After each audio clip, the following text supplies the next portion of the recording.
Good morning, everybody. It's so great to be a part of this event. I'm sorry that I'm not able to join you in person, but I'm here in Bonn, Germany, covering the climate negotiations, so I'm joining you in spirit instead. Now, I'm pretty sure that most of you have no idea who I am. So by way of introduction, I'm Kiara. I'm a storyteller and a photojournalist, and I share stories from across the sustainability movement to help inspire change. For the past 10 years, I have been photographically documenting the global negotiations on environment and development with the UN. And I cover a wide range of topics, from climate change to biodiversity, chemicals and waste management, the Sustainable Development Goals, the Plastics Treaty, and everything in between.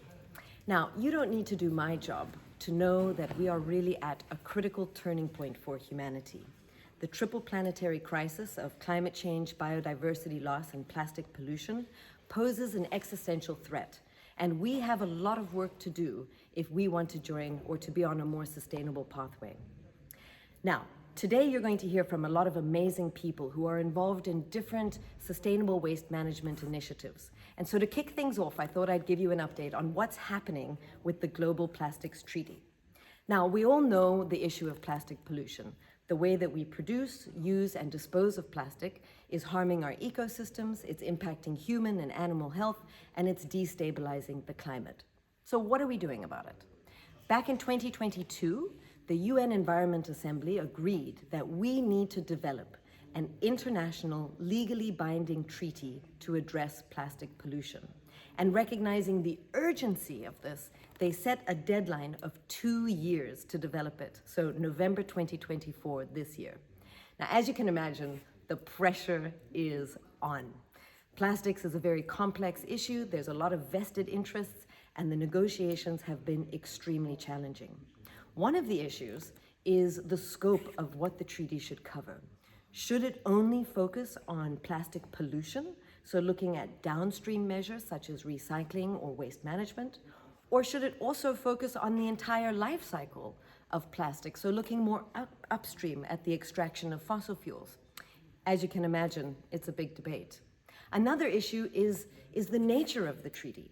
Should it be based on a common global goal that we can all strive towards, something like the Minamata Convention?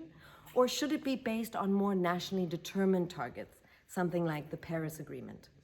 The issues are complex, and at the moment, we don't have the answers, but we're all working hard to make sure that that plastics treaty can be developed by November 2024. Now, why am I telling you this?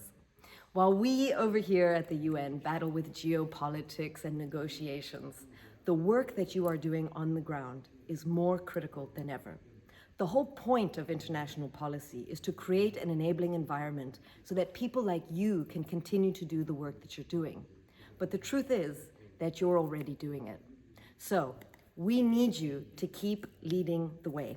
We need you to keep developing new systems, new solutions that are based on principles of integrity and equity and justice.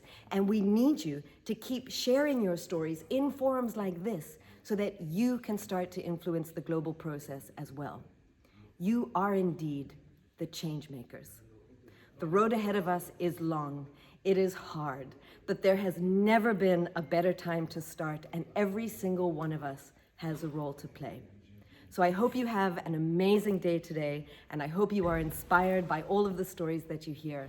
And I want to leave you with these words from William Sears. Let it not be tomorrow, and let it not be others. Let it be now, and let it be us. Thank you so much.